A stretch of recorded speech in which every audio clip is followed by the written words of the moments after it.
3, 2, 1. The B-52 has been the defining symbol of Loring Air Force Base for over 30 years. That symbol is now gone. But for many Mainers, they'll still be able to hear the roar of the engines for many years to come. At Loring Air Force Base, John Gulliver, News Source.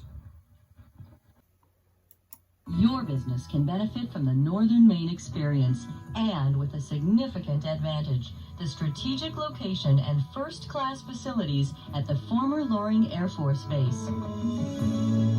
No site in the continental U.S. brings you closer to the European economic community. Using this 12,000-foot runway will bring you 14% closer to your European market than from any other East Coast location. If you want to reach North American markets, the Loring Gateway offers you the same advantage. In addition to saving travel time and expense, Loring puts you within a day's drive of 67% of the Canadian population and 23% of the U.S. population. This market includes the nation's richest per capita population. Loring is also a moderate air hop for major West Coast markets. Beginning of the Cold War, the Strategic Air Command, SAC, designed a global air force able to strike any target at any time, including the construction of Loring Air Force Base in the northeasternmost tip of the U.S. Loring's northern Maine site was selected because of its strategic proximity to Europe and Western Asia, and because of its unrestricted, uncrowded airspace. Both attributes still exist today. Loring was the first airbase in the country designed and built around a new architectural concept to accommodate the demands of high-speed, heavy aircraft. Loring has a runway that's 2 miles long and 300 feet wide, and it can accommodate the heaviest aircraft that fly today, including the military C-5 aircraft and the Boeing 747 jumbo jet, either one of those aircraft fully loaded. For large-scale operations requiring partial or complete protection, Loring's massive hangar structures with a total of nearly 800,000 square feet can meet almost any need. The arch hangar, when it was first built, was the largest unsupported span roof in the country. The DC, or double cantilever hangar, has 3.5 acres of space in it, which is comparable to about 4 football fields.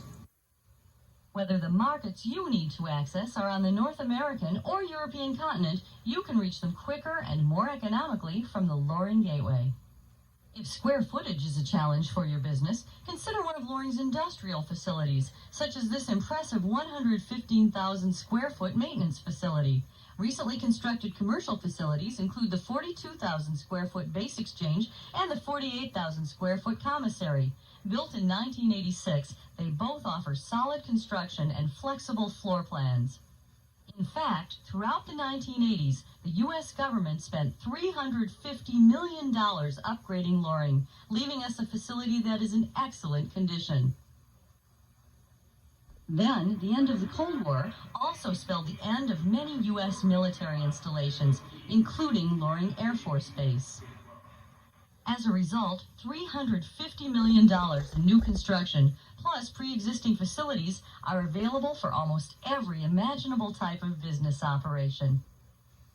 The spectrum of office facilities at Loring includes the base administration building and wing headquarters, plus the recently constructed personnel office and engineering compounds. Loring has a little over 1 million square feet of potential office space. The wing headquarters building has about 145,000 square feet of office space, and it was completely renovated in 1991. People at Loring, including Colonel Pavelko, enjoy a wide variety of recreational facilities, which are convenient enough to be enjoyed on one's lunch hour. I use the sports facilities at Loring almost daily. The gymnasium has courts for basketball, racquetball, handball, areas for aerobics, weightlifting, a sauna, a jacuzzi, and an indoor Olympic-sized swimming pool. Outdoors, we have 2 running tracks, one of which is in the DC hangar. We have a 9-hole golf course, tennis courts, and we have on base a downhill skiing area and cross-country skiing. Construction of Loring's new hospital was completed in 1988, as were library renovations. Other support facilities easily adaptable to the appropriate use include a school, child care center, post office, and chapels. 2.5 to 3 times larger than the average military facility, Loring is essentially a small city with all the utilities and services necessary to maintain routine activities. At Loring and throughout northern Maine, businesses enjoy access to a reliable source of abundant energy with enough excess capacity to meet virtually any need. The telecommunications system available to Loring businesses includes an on-site New England telephone digital switching station and fiber optics instant access to the entire world. Loring's water supply includes a treatment plant and enough storage to respond to most demands. We invite you to become part of the diverse economic picture of northern Maine, where industrial, high-tech, agricultural, and forestry industries share the wealth. Economic development specialists in the area are ready to establish a foreign trade zone for any business requesting it. You, too, can enjoy economic success and an unsurpassed quality of life. The Loring Gateway in northern Maine gives your business the advantage of proximity to North American and European markets, an advantage that gives you the competitive edge. Loring Air Force Base. After nearly 40 years, the base's sole KC-135 will depart the limestone base for one last time next week. It's headed south to a new base and squadron. However, today that tanker made one last mission as a member of Loring's 42nd Air Refueling Squadron. 6 a.m., Loring Air Force Base. While the rest of Maine is just waking up, final preparations are being made for an early morning refueling mission. This mission is like so many others this tanker has completed over the years.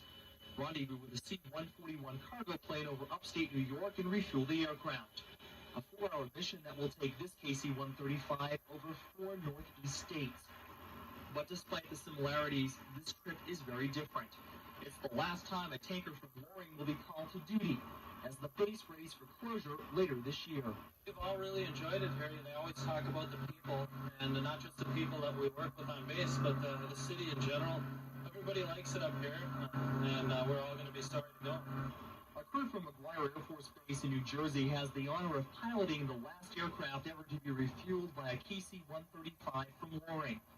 Even though the crews for the two aircrafts will probably never meet, with just 20 feet separating the two, a bond is developed during each refueling mission. This was for the guys from Loring. We've appreciated over all the years that we've worked with them. We never would have been able to satisfy our worldwide commitments to this nation. Brigadier General George Gray is our wing commander. I know that you would be very much desiring to send his sincere thanks from the 438th of McLaughlin Air Force Base up to Loring, congratulating them on a distinguished career and traditions up here that we've all enjoyed. For members of the press who have covered Loring over the years, today's flight marks an end of a long relationship, one that has taken them through both war and peace. Very sad. We've lost the bombers, now the tankers are leaving, so the runway is going to be closed up. It's sad for us to kind of culture. Everything's changing. As the final chapter is closed on Loring's long history, it's kind of hard to put your feelings into words. After all, this is the Air Force, and the motto of the 42nd Air Refueling Squadron is ready, willing, and able. The location just doesn't matter. So this KC-135 has successfully completed its last mission from Loring, an 1,100-mile trek that took it across the Northeast. The next time it leaves Loring, it'll be for good. Early next month, the tanker will leave for its new home in Georgia. Now that tanker is set to leave next Wednesday.